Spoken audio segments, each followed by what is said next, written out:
Welcome to our podcast. This is another recorded episode of Stay Classy San Diego, with video production and studio provided by MaxLux Media, sponsored by Dorada Nutrition, with your host being myself, Steve Wire, a freelance reporter. This podcast is dedicated to fostering quality dialogue surrounding all things local policy related in North County, San Diego. Join us weekly as we interview political leaders, analysts, professionals, and community members on issues ranging from homelessness to housing density to elections. So today we bring to the studio John Franklin, Mayor of Vista. Thanks for coming into the studio again, John. This is your second time on the show. John, just for context, has recently elected as the Mayor of Vista back in November.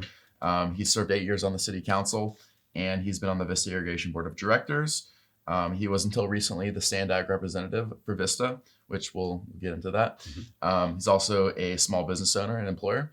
So thanks again for coming on the show. I just want to get into some of the media issues right away. The biggest one is, as I just mentioned, you were until recently the SANDAG representative for Vista.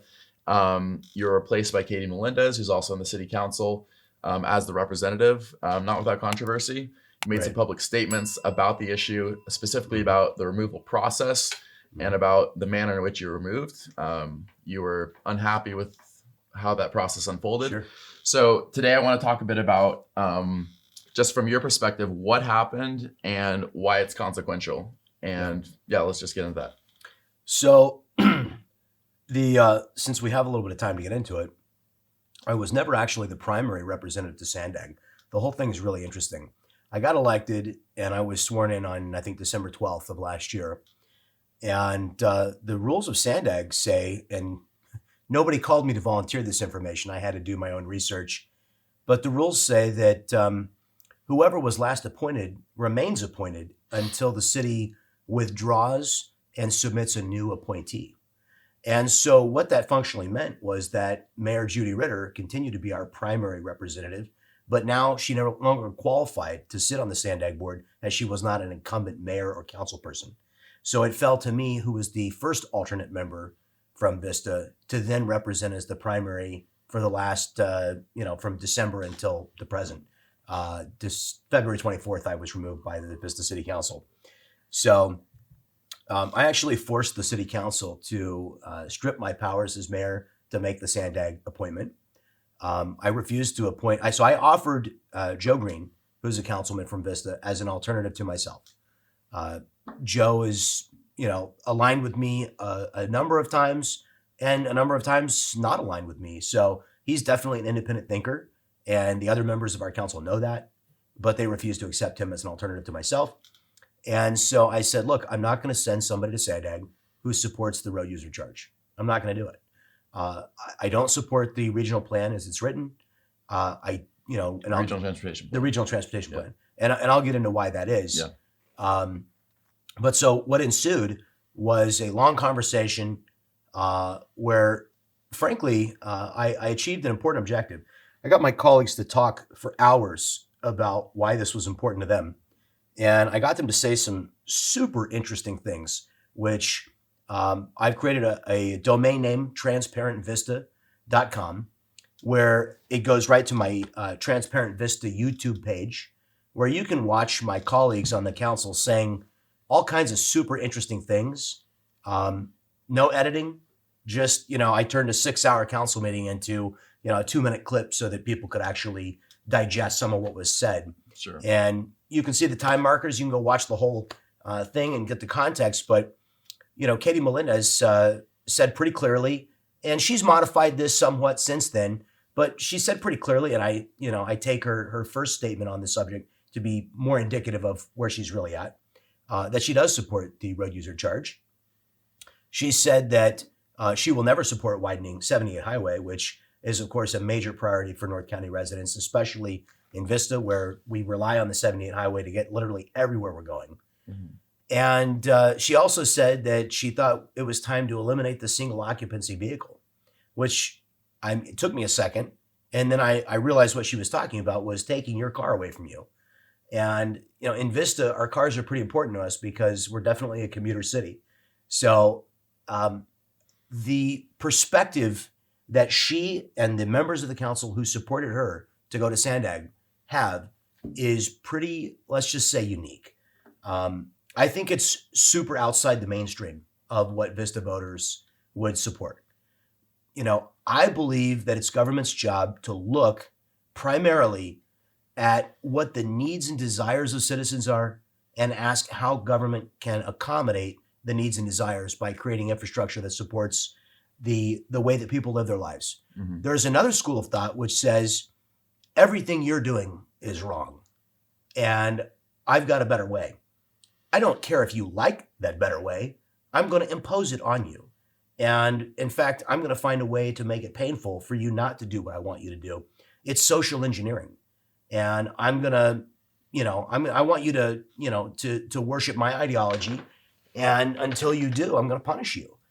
That's not my philosophy. So I was and have been repeatedly painted by my colleagues as opposed to mass transit. Completely wrong. I lived in Washington, D.C. for almost a decade, and I took the bus. I took one bus, waited at another stop, transferred to another bus. Then I got on the subway, the metro in D.C., and I went to one station, and then I got off the train. I transferred another one. So I took two buses, two trains. It took me 90 minutes in the morning and 90 minutes in the evening. You lived it. Hour and a half every day for 3 years. That's 15 hours a week. Mm-hmm. I could have had a part-time job in 15 hours. I know because I lived it for years of my life. And by the way, I rode the transportation not because I wanted to. I could not afford a car. It's very expensive in big cities to own a vehicle. It's more expensive to park them. I really couldn't afford it at that point. I was making $24,000 in the first year of my career in Washington, D.C. And my first couple of years, I just didn't have the money for it. So, I understand what it is to be a necessity rider. And we talk about transit choice riders. So about 2.5% of commuters, it's actually exactly 2.5%, according to SANDAG's latest numbers, of commuters in San Diego County ride transit. Now, we don't know exactly how many of those are transit choice riders. In other words, they could easily afford an automobile, but they choose to ride the bus or the train to get to work. So we're talking about some nth that we don't know what it is, but I'm guessing let's be generous. Let's say it's 10%. So that's, 0.25% of commuters are choosing to ride. I wasn't one of those that was choosing. So I understand the economic necessity and I believe in government providing economic opportunities to level the playing field. For me, transit level the playing field, allow me to get to work, have a job, and have a career opportunity. So I believe strongly in supporting transit as a mechanism for people that need an opportunity to be able to get where they're going so that they can have a job or get to school, so that they can better themselves. That is incredibly important to me. And because I benefited from it, it'll always be a lasting value for me. So the idea that I'm opposed to public transportation is wrong. I'm a strong supporter of public transportation. I support the Youth Opportunity Pass, which allows younger transit riders to ride for free. One of the reasons I support it is because fare box recovery, or the amount of funding that funds our transit system from the fares that riders pay, is only 9%. So in other words, if we lose 20% of that revenue from younger riders, it's literally a nominal impact on our operating revenues to our transit systems.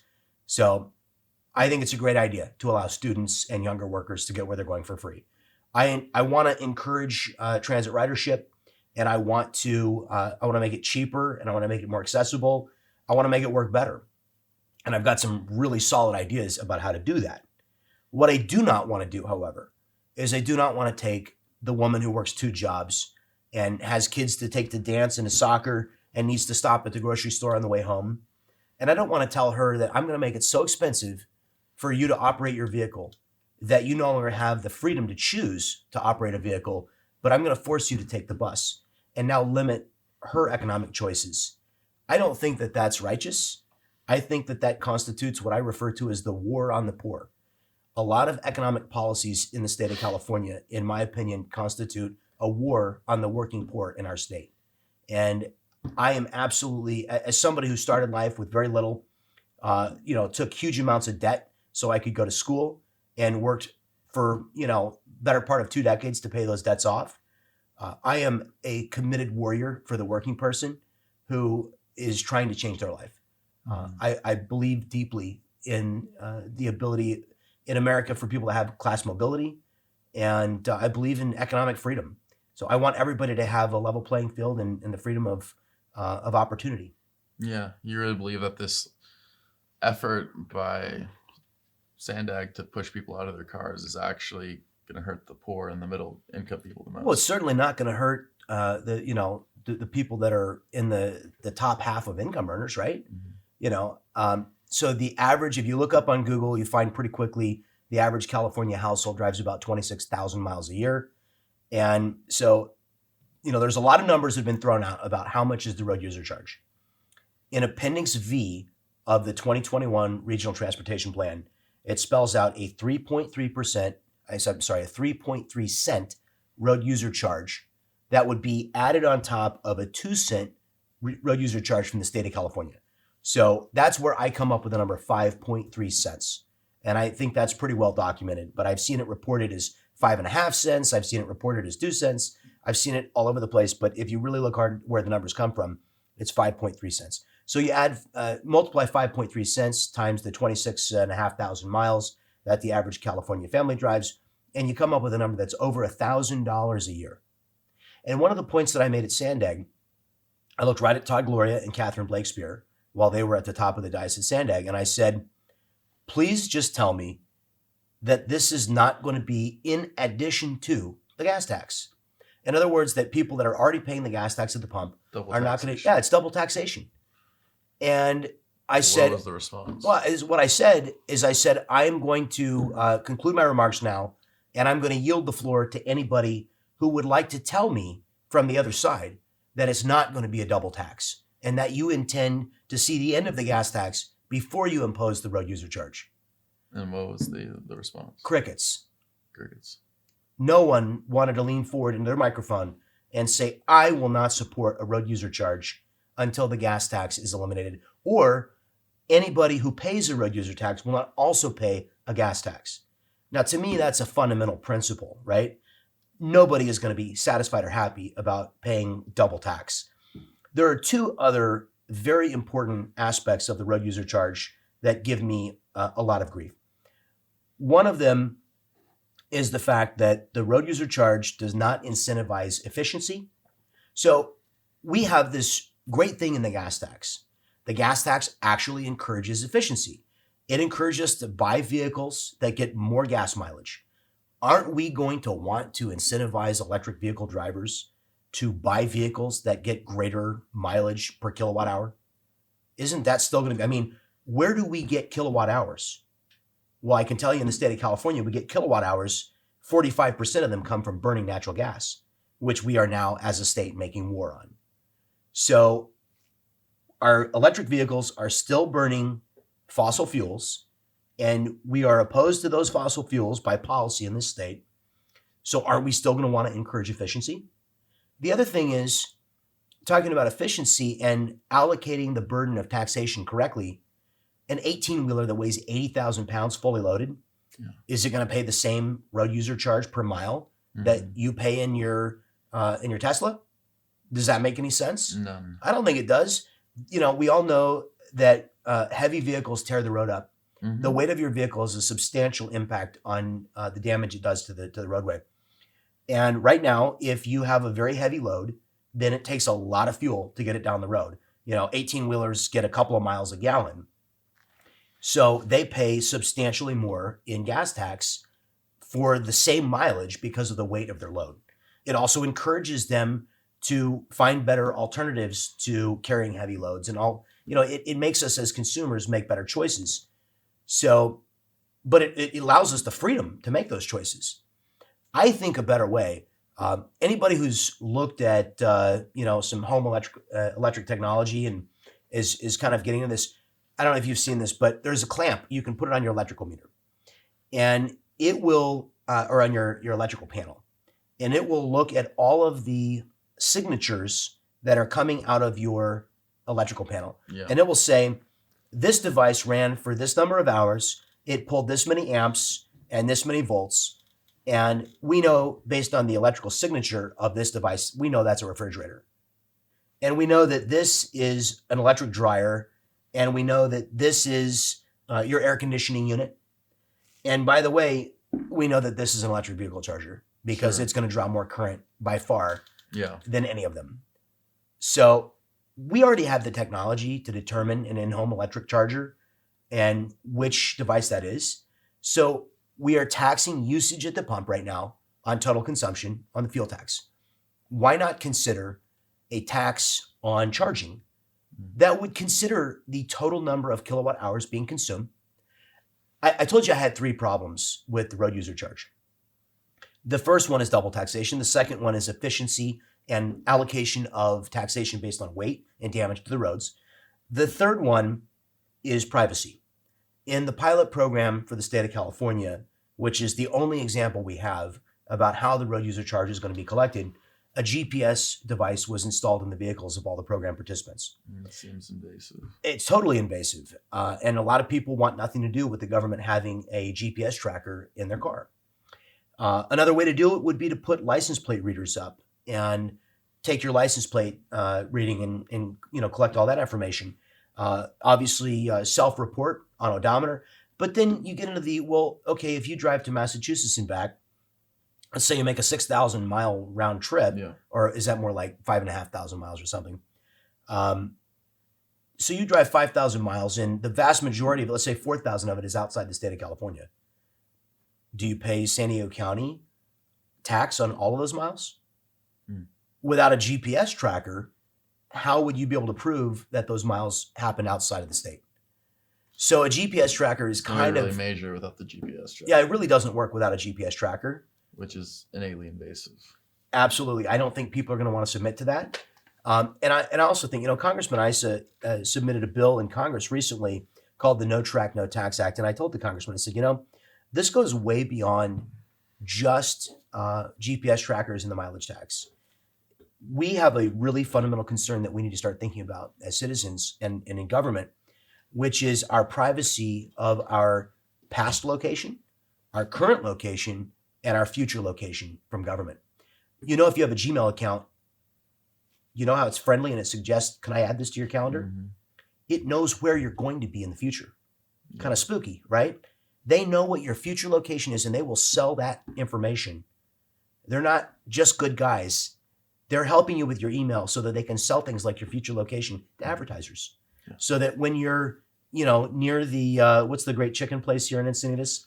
So that when you're close to their restaurant, they can advertise to you, that kind of thing. Which is people have concerns about their privacy being invaded by large corporations, and they should, and that's a topic for a different show.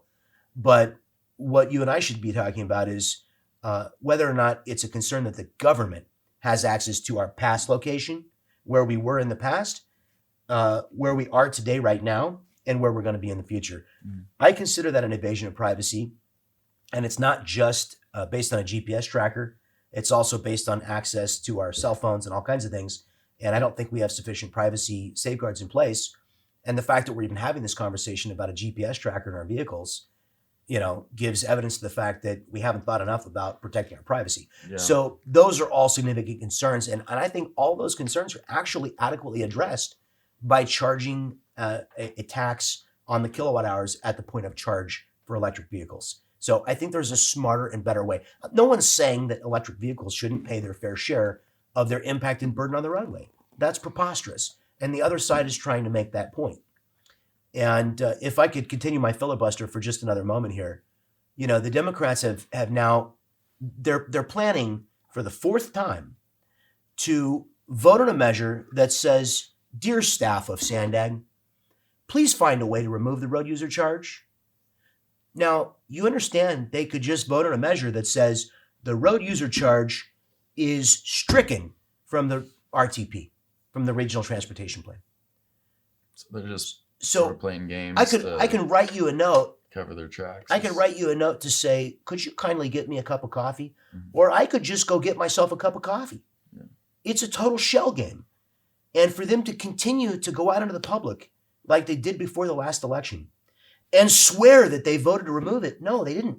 They voted to give more time to instruct Hasanak Rana, the executive director, to, quote, find alternatives and to make modifications. And then Hassan Akrada went on KOSI and he said, not going to do it. He believes he was hired to implement this policy. He believes in it. He believes it's the future, and he's not going to back down from it. And now they're going to go out for a fourth time. And Nora Vargas said recently it will not be a part of the 2025 plan. Okay, well, the road user charge is scheduled to be implemented in 2030 based on its current place in the 2021 plan. So I'm glad it's not going to be in the 2025 plan. How about the 2030 plan? Where's the commitment to find a better method of taxation? Now, I want to start the conversation about taxing at the point of charging because it is measurable. It does answer all three of those concerns that I raised. And I'm not sure it's the right way to go, but I want to invite people to reach out to me and tell me why it is or it is not the right way to go. Sure. So when you were removed from as the SANDAG representative of Vista, you actually spoke out and actually said that you believe that the process that resulted in your removal actually violates FPPC guidelines, the Fair Political Practices Commission, and that you plan on taking this issue up in court. That's right. I want you to explain sort of how this violates those guidelines and why you feel it necessary to bring this matter to a court of law. So it was not the process that was the problem. It was one specific member of the council, Karina Contreras. She is a lobbyist and has admitted as such. She receives a salary from the Climate Action Campaign, and she is paid specifically to appear before the SANDAG Board of Directors and to influence the outcomes there. She is a lobbyist of SANDAG. Because she is a lobbyist of SANDAG, and she's also, by the way, the most senior Democrat on the Vista Council, it would naturally have fallen to her to have taken the mantle away from the new Republican mayor and go represent the Democrats at SANDAG. But instead, she quietly declined to be considered for the position. She also, when they took me off as the current first alternate, and without the mayor there, I was functionally the primary, she refused to be considered as the second alternate. There's three Democrats, and you would think it would be 1, 2, and 3, because there's three positions on SANDAG. There's the primary, the first alternate, and the second alternate. Now, the second alternate functionally is not going to happen. No, I mean, I was the second alternate for 2 years, a few years back, and I got to participate in one meeting as the voting member. So, but the point is, Karina was not able to be considered even as the second alternate because of the fact that she has this conflict of interest. She's receiving a salary. Imagine this just for a second. We need to really talk about this. You elect somebody as a member of a city council. The city of Vista is an owner of SANDAG. SANDAG is a government policymaking organization that spends hundreds of billions of dollars of taxpayer money. This person, after they get elected, they go to some private organization that has a financial interest in the outcome of decisions made by SANDAG. And they say, hey, pay me a salary to go and to influence this organization. I'm elected to a city council which owns this organization in part and sends a representative to this organization to make its decisions. It's corrupt. No council member should take a job as a lobbyist of any of the agencies. Vista is a co-owner of the North County Joint Powers Dispatch Authority, the 911 Dispatch Authority. We're a co-owner of the Encina Wastewater Authority, our local sewage treatment plant that's just north of us here in Carlsbad. We're a co-owner of the North County Transit District. We're a co-owner of the Regional Solid Waste Authority. We're a co-owner of the Consumer Choice Energy, the newest JPA for our renewable energy CCA. And I've left out a dozen of them. Agencies where cities have pooled with other cities. They're called joint power authorities. So we didn't want to have our own 911 authority. So we went together with 13 other cities and formed a 911 dispatch center. And we have a board of directors that governs that center. But it is still we own shares in it. It's an asset that's owned by the city of Vista and managed by the city of Vista in part. I don't think that any council member should have a job where they receive a salary to influence. I think it's a violation on its face of the Fair Political Practices Act conflict of interest clause to have a job where you receive a salary to influence the decision making of an organization that you were elected to manage on the council, and where you vote as a council member to appoint a board member for that joint powers authority. And so I don't think that she should have voted in the question of who to send to SANDAG. She had a clear and bright conflict of interest, and I believe that a court of law is going to see and agree with me that her conflict of interest is bright and convincing, and I think they're going to decide that she should not have voted. And without her vote, they did not have the votes to take me off. It would have been 2-2, and it would have failed. Hey there, San Diego. If you're on the hunt for a way to enhance your health, I have a great recommendation for you. Dorado Nutrition is a company that's all about helping people live their best lives through top-notch American-made supplements. Their expert team has crafted products to support a variety of health needs, from weight management to muscle building and more. And with ingredients like Vidosia agrestis and Tongkat Ali, praised by a well-known neurobiologist seen on the Joe Rogan podcast, these supplements could be just what you need to reach your health goals. And for a limited time, you can get 25% off your purchase by using promo code SD2023 at checkout. So if you're looking for a way to improve your health, Dorado Nutrition might just be the solution you need.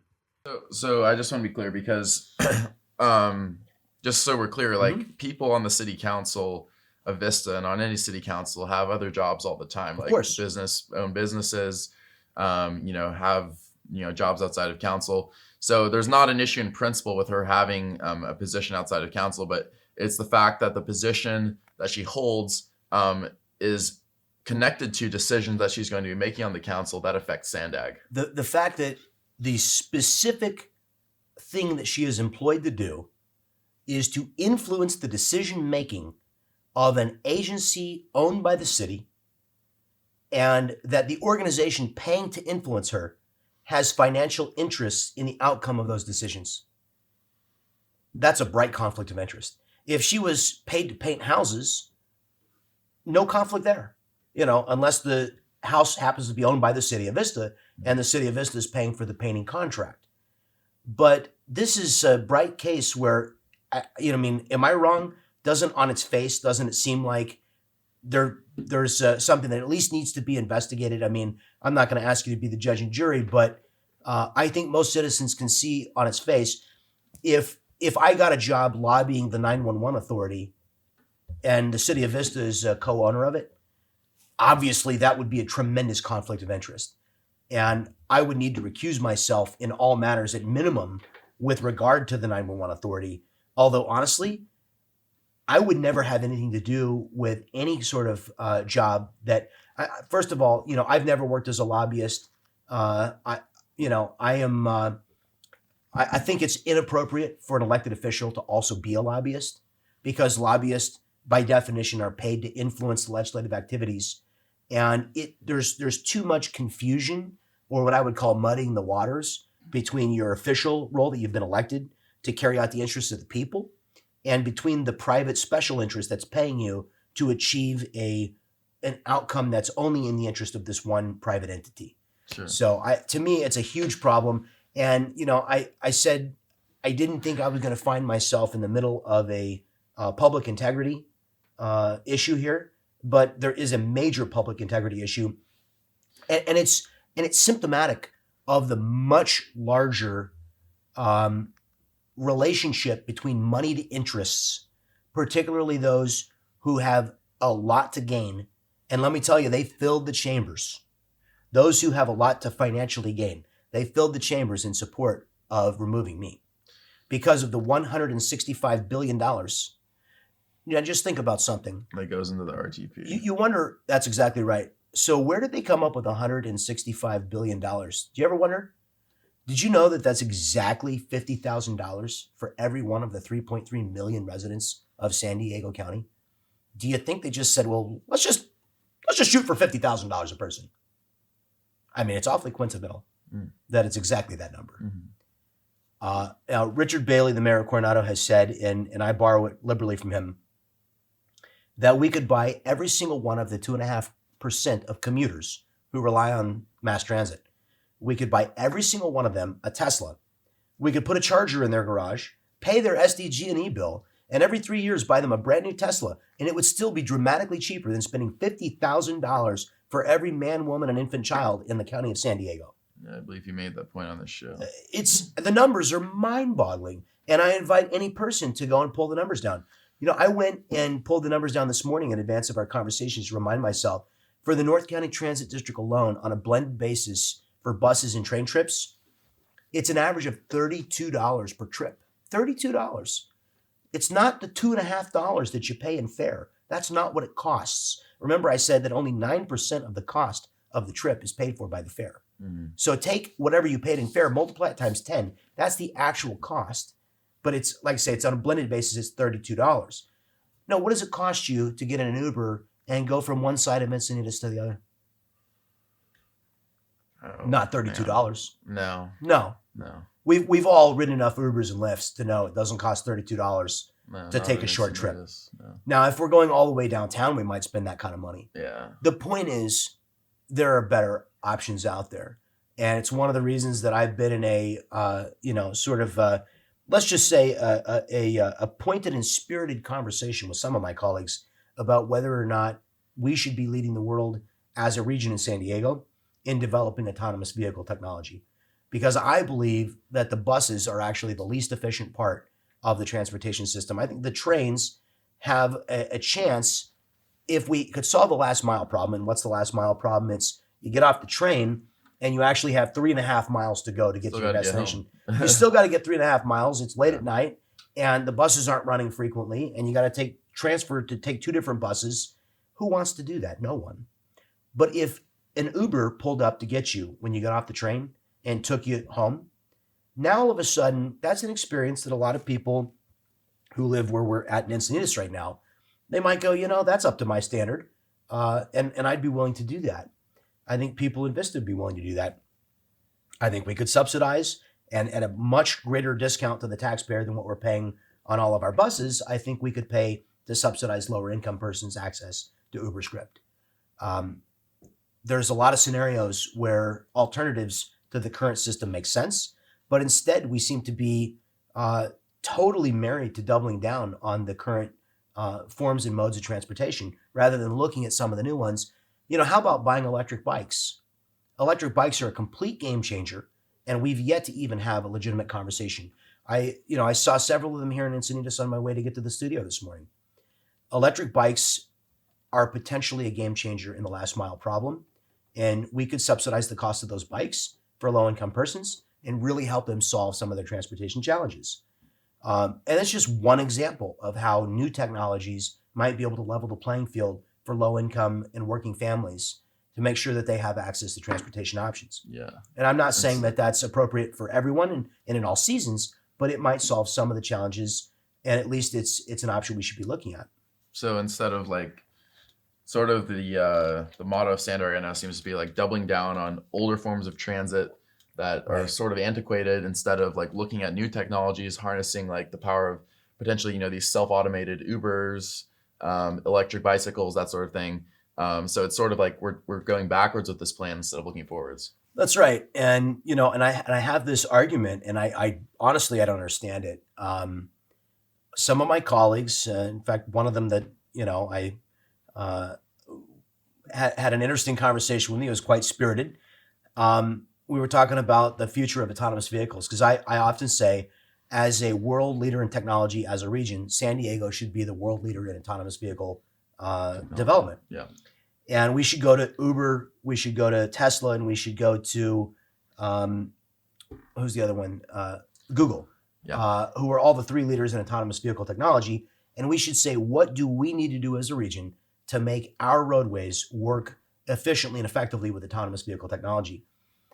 And I think we could develop that technology. I drive a car that if the car in front of me on the highway comes to a complete stop, it comes to a complete stop. When that car starts again, it starts again. When the road curves, if I've got the cruise control on, the wheel turns. If I put my turn signal on, it looks to see if the lane next to me is clear, and then it affects the lane change by itself. I have to have my hands on the wheel. Freeway, right? It's not a self-driving car, That's not. but if you look at the features, and see, this is what I think. many generations, especially the older generations, are not going to be comfortable with autonomous vehicles. So what automobile makers are doing is they're slowly adding one additional autonomous feature in at a time. First, it was the emergency braking, right? So if the car in front of us, and that's like every vehicle sold today that's new, has an emergency braking function. If the vehicle in front of you comes to a sudden stop, it's going to apply an assisted braking. That was the first autonomous vehicle technology. The next one was, adding sensors to tell us whether the lanes were clear. So now our vehicles are looking all around us to tell us whether or not there's traffic to help us avoid accidents. They're developing these technologies and they're implementing them one at a time in new vehicles. And in another 10 or 15 years, we're going to have adopted so many of these new features that we're not even going to notice. Our cars are basically driving themselves. And I think they decided, probably the public will never be ready for just an all of a sudden, here's your self-driving car. But if they roll it out slowly, but I'm actually having an argument with some members of the SANDAG board who say self-driving cars will never be a thing of the future. And I'm going, have you not seen a Tesla? Yeah. Have you not, do you not know how they work? It honestly baffles me that anybody could advance the idea that autonomous vehicles are not a thing of the future. They are so clearly almost already here. Yeah, it's already here. Yeah. So when people say it's not going to happen, I'm like, do you also dispute that the sky is blue? I mean, to me, it's an obvious reality. And I don't understand how somebody could take that point of view unless they are so wed to protecting antiquated technologies, maybe because there's massive workforces employed in supporting those technologies. And maybe there's moneyed special interests that support those technologies and those antiquated forms of transportation. I'm not in the service, payment, employee, or have any personal interest at all in whether it's the buses or Uber or Tesla. I don't care. What I want is I want the people I represent to get where they're going safer and faster. I want them to have economic freedom and opportunity. That's what I want. Sure. Yeah. I mean, it's interesting because we had a couple speakers on one of the last episodes of the podcast who, I asked point blank, do you believe that San Diego has the geography and the outlay for mass transit to work in the way that it does in, for instance, New York and Chicago and DC? And they responded, yes. Well, if you invest in this technology, people will use it. But do you think that San Diego actually is the place for this to happen? Or do you think that we're sort of wed to a dream of the past that's just not consistent with the progress that we're making with things like self-automated vehicles? Well, I wonder if the leader that you had that conversation with knew these numbers. The city of Vista is 18.5 square miles. Manhattan Island is 20 square miles. Manhattan Island is 30,000 people per square mile in population density. Vista is 3,000 people per square mile in population density. So in the same piece of land, you have 10 times the density. We are, Carlsbad is twice as big as Manhattan. I don't know how many square miles Encinitas is. I bet it's roughly about 20 square miles. So it probably pretty comparable. Maybe it's bigger than that. I don't know. I'd have to look it up. But the point is, no, the geography, if you take I would bet if you took the city of San Francisco, which is actually extremely small, if you took Boston, Washington, D.C., New York City, I'll bet if you cut each of them out on a scale consistent map and you put them inside the metropolitan area of San Diego, I just about guarantee you every one of them would fit, all of them. We are a city that was built around the automobile. In fact, all of Southern California was developed around the automobile. And that's a major difference between cities that were literally designed at the time of the horse and buggy. And vertical density was an absolute necessity during the age of the horse and buggy because it was impossible. Everybody was walking on foot or horseback. So it was impossible to travel any great distance, and it was an economic necessity for cities to grow vertically. But later, when we had the option to develop horizontally and build suburbia, which developed around the automobile, people said, I like the idea of being able to own a home and not have to share a roof, a floor, and 3 of my walls with my neighbors. And as a mayor of a city that's largely suburban, largely single family, I look at that and I go, I chose to live in Vista because it was a suburban community. I lived downtown in Washington, D.C. I'm originally from Kansas City. I lived downtown in Kansas City. When I was a young guy, I thought it was super cool to live downtown. I still think it's cool. But now that I'm older, I want a little bit of space. I want a little garden. I want a little piece of grass. I want to be able to sit outside on my patio. I want the suburban life, which is why I moved to Vista. It's why everybody chose Vista who moved to Vista. And the people who were born there stayed because they like that suburban environment and semi-rural environment in many cases. Why is Vista to be forced to go to dense vertical urbanization, or Encinitas forced to go to dense vertical urbanization? It doesn't fit the character. It doesn't fit the character of it. And stop for a second. We're talking about transportation efficiency. If you want transportation efficiency, build a new 30-story building next to the current 30-story buildings downtown San Diego, or build it downtown Los Angeles, where there are already great densities. And adding to that density, there are already great services down there. The employment centers are down there. If you want to allow for more housing options, why would we want to build all these dense vertical cities where there's not already? I mean, we're creating more problem. Build the vertical towers where the vertical towers already exist. Don't try and shoehorn them into North County where they don't belong. Sure. I want to talk a little bit more about not the rub a sore spot, but your removal from the SANDAG board. So one interesting thing to note is that you were removed by a 3-2 vote. That's right. With 3 Democrats voting to remove you. That's right. And your Republican colleague Joe Green voting to keep you in the position. It's interesting. The last couple of guests we've had on, the last Richard Bailey, Melanie Burkholder, and before that we had I believe it was Tony Kranz. We've sort of been bringing up this theme of the role, or the proper role, of party politics at the local government level. And what I'm interested in knowing is, do you feel as though the decision to remove you, it fell along party lines? Do you believe that there's something to that speaks to a larger problem of sort of the role that party politics play at the local government level? And is that a problem more regionally and more broadly than just Vista? Well, there's no question that what happened to me in Vista was not unique to Vista. If you look at what happened in Chula Vista, the exact same thing happened. Republican mayor and 4 Democratic members of the council, they removed him. They removed the mayor as the SANDAG rep. Same thing happened in National City. Let's see. There was at least one other city where this happened. Escondido? No. Escondido has a Republican majority and a Republican mayor. Carlsbad did not send its Republican mayor, and for whatever reason, I think there were, they came to some kind of an agreement there. Maybe you know more about Carlsbad's SANDAG selection than I do, but all I know is, the Republican mayor was not sent as the primary. So there are a number of cities where this happened, and it seems to be everywhere where there was a Democratic majority. They refused to send anybody with a different point of view. To me, and I've been asked a number of times, is this Republicans versus Democrats? I don't think it is. I think, and this is something you learn if you're in government long enough, actually regional politics are far more divisive than partisan politics.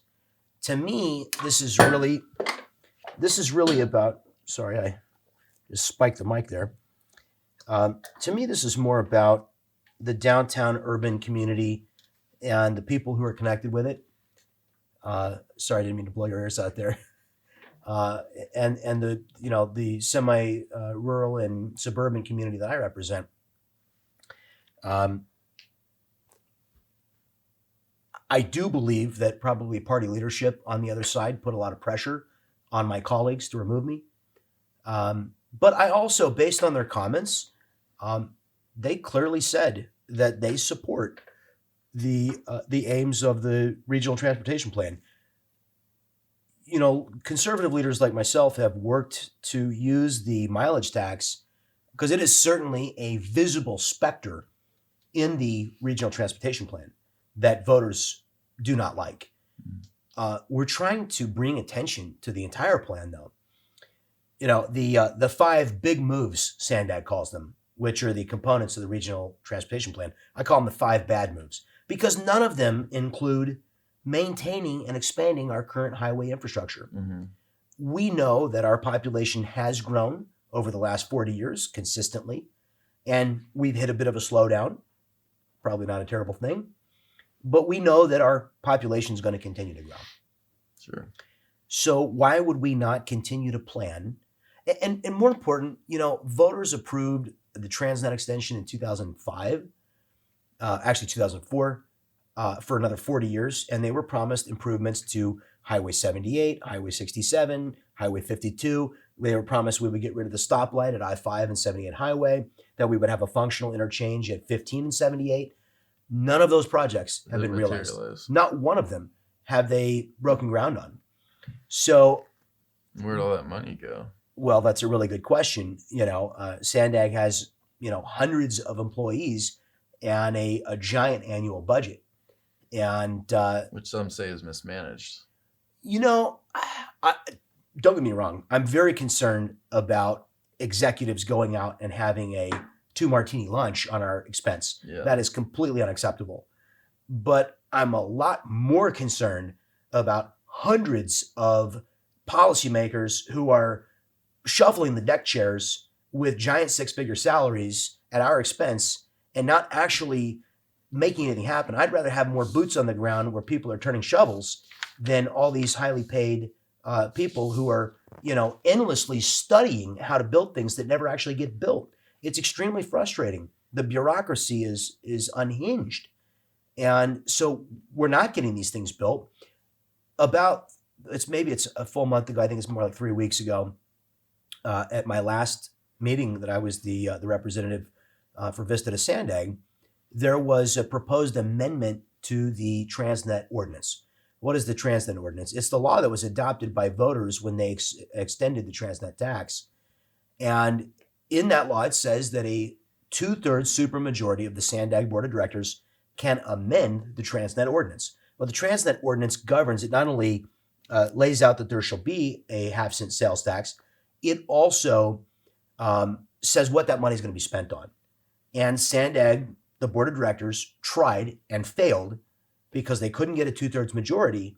They failed to rob monies from the 78 Highway, 67 Highway, 52 Highway, and others, and pull those monies away from highway maintenance and expansion and put them into mass transit. Yeah. So a lot of people don't realize that SANDAG has the power to amend the programs that were authorized by voters, because mostly what's authorized by voters can only be undone or changed by the voters. Seems like that's how it should be. It does seem like that's how it should be. In 2 years from now, on the November ballot, voters are going to vote on the taxpayer protection measure. The state constitution says that a special purpose tax, now get this, if you're a government entity and you want to raise taxes and you're willing to look at the voters and go, we need more money. And the voters go, why do you need it? Not going to tell you, just need more money for general operations of government for all things. State constitution says, hey, knock yourself out. Go out there and get 1/2 plus 1, 50% plus 1. Go out there and approve a general tax. If you can sell a general tax to the taxpayer, good on you, okay? But if you go out and you promise the taxpayer that you're going to do something specific, like, build highways, if you give the taxpayer any specific reason that you're going to lay this tax and the thing you're going to do with it, you better get 2/3. Why? Because people are inclined to vote for a tax when they see a specific outcome attached to it. Yeah, voters like to, they like to know what their money's going to be spent for, right? Yeah. So it's easier to get voters to approve a tax when it's a special purpose tax. But they're attacking right now the 2/3. They're attacking it in court. And now they're going to, and now we're trying to shore it up at the ballot box and recodify the 2/3 vote required. I'm incredibly proud. I am the one who pulled the opposition to the taxpayer protection measure off of the SANDAG legislative agenda. It was going to go through on consent. I said, I want to talk about this item number 17, which is opposing the Taxpayer Protection Act. And I pulled it off and I said, I don't want to oppose it. I want SANDAG to support it. And I put that measure forward. I got a second. They refused to support it. Then, because I had pulled it out of the legislative agenda for SANDAG, there was a measure to put it forward as proposed, and they didn't want to vote for it. So I succeeded in removing it from the legislative agenda, their opposition to the taxpayer protection measure. But it's going to come back. And I did the same thing at the Vista City Council. The Vista City Council tried to adopt a measure opposing the Taxpayer Protection Act. And I pulled that from consent and I said, no way, no how, over my dead body are we going to oppose this. We should be supporting the rights of taxpayers to have approval over special purpose taxes. Imagine that. If you just want to raise taxes for any old reason, to raise your own salary, you can go out there and you can say just 50% plus one. So why would we not be in favor of the way that's structured? I mean, I totally am. Did the other council members side with you on that? They didn't want to touch it. They didn't want to touch it. They know that depriving voters of their rights under the state constitution is politically perilous. But I'm telling you this is why it matters to have opposing voices on SANDAG and why it matters to have opposing voices on your city council. Because when I pull these items and I say, does anybody really want to vote and put their name to this item in particular? They'll go, oh, not me. No, we didn't know anything about that. We're not for that. Now, do they stand up and vocally, oppose these things like I do? Not necessarily. Some of them do, but it means a great deal to have vocal leaders who will stand up to fight to defend taxpayers' rights. In addition to the sort of snafu over credit card purchases and excess expenditures by staff, SANDAG also faced a controversy in October when it came out that there was $290 million in questionable contracts with vendors that came under audit. The second part of the audit is being released in April. What I'm curious to know is like sort of the theme that I've been hearing here is like the lack of diverse voices at the SANDAG level. Do you feel like the lack of diversity of thought at SANDAG is sort of contributing to what some would characterize as this like, sort of broken, corrupt culture at the institutional level? The minority has an important part to play. By the way, one of the SANDAG members came up to me and said, what about the rights of the 50% plus one of the taxpayers that vote for these taxes? And I said, you know what? We don't live in a democracy. We live in a republic. Pure democracies don't last very long. Can you think of one that lasted more than 100 years? I can't.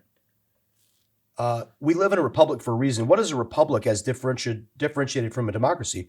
A republic protects the voice and viewpoint of minority interests, right? If we run roughshod over the interest of the minority, if we tell the 49% of voters, sit down, shut up, we don't care what you have to say, how long does that society last and get along peacefully? Not very long, it turns out, according to 10,000 years of human history. So we created a republic. On SANDAG, we have a mechanism that's been, and this is a whole nother conversation. I don't know if we have time to get into the weighted vote issue. Yeah. We've had the interest of the minority, the smaller cities, has been abridged by AB 805. But I said, when we're talking about these special interest taxes, protecting the interest of the minority interest of voters who believe that we should hold taxing authorities accountable is important.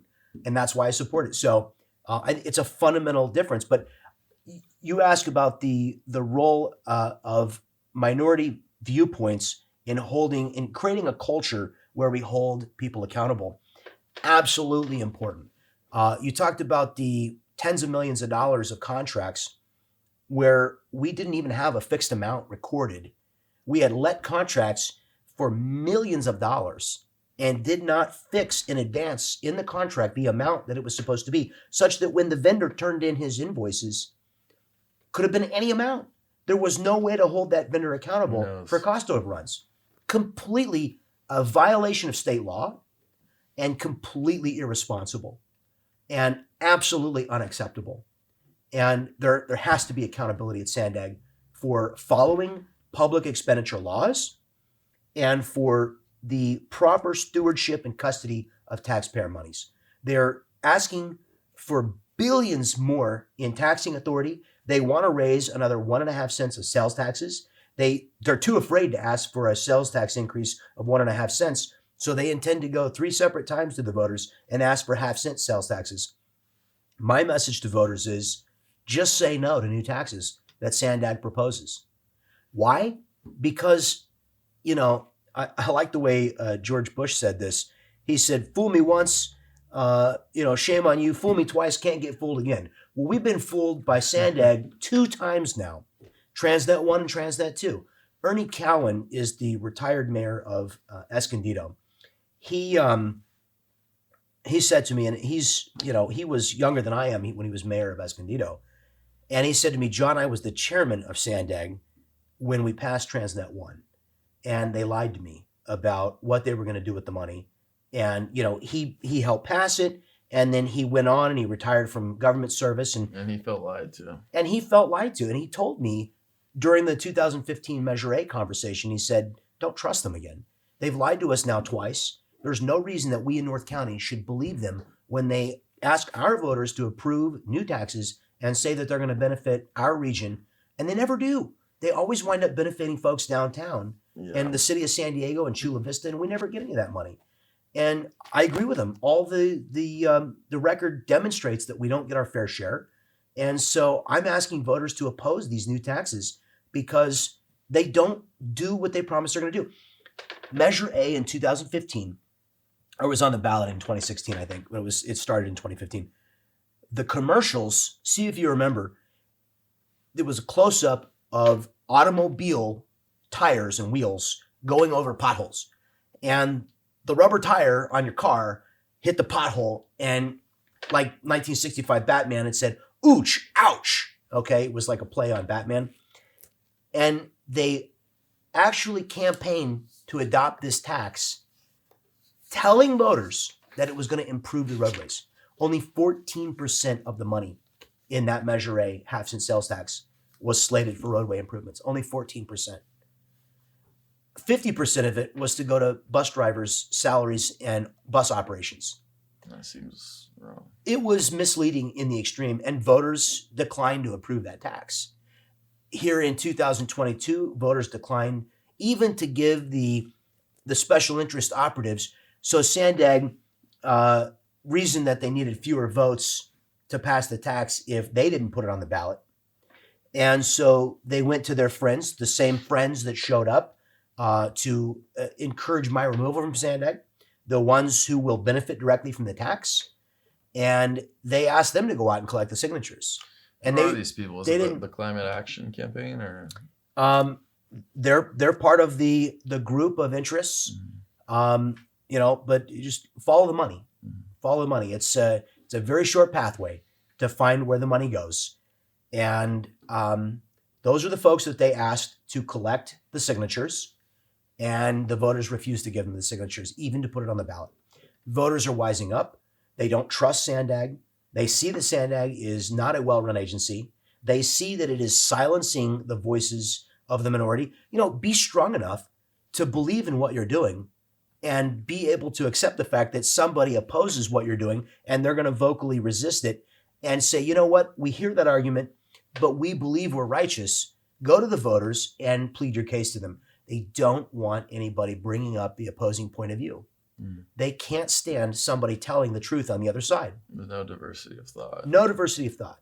And that contributes to the lack of accountability, contributes to the lies, the corruption that you're talking about. Absolutely. And the last thing I want to do is, as we wrap up, is just ask, now you're on the outside looking in, but how do we move towards a more functional SANDAG, a SANDAG that is accountable, a SANDAG that is responsive to not just moneyed interests, but to what the future of transportation is actually going to look like in San Diego, what's actually going to benefit middle-income people, lower-income people. How do we sort of move in that direction? What are some of your ideas for pushing SANDAG in a more constructive direction? Yeah, so what I have to say about that is, it's not us, it's you. We need to have a breakup. I'm the first mayor to call for my city to leave the Metropolitan Planning Organization component of SANDAG. That's of the 27 hats that SANDAG wears. SANDAG is a regional authority that over time has become the board of directors for 27 separate organizations.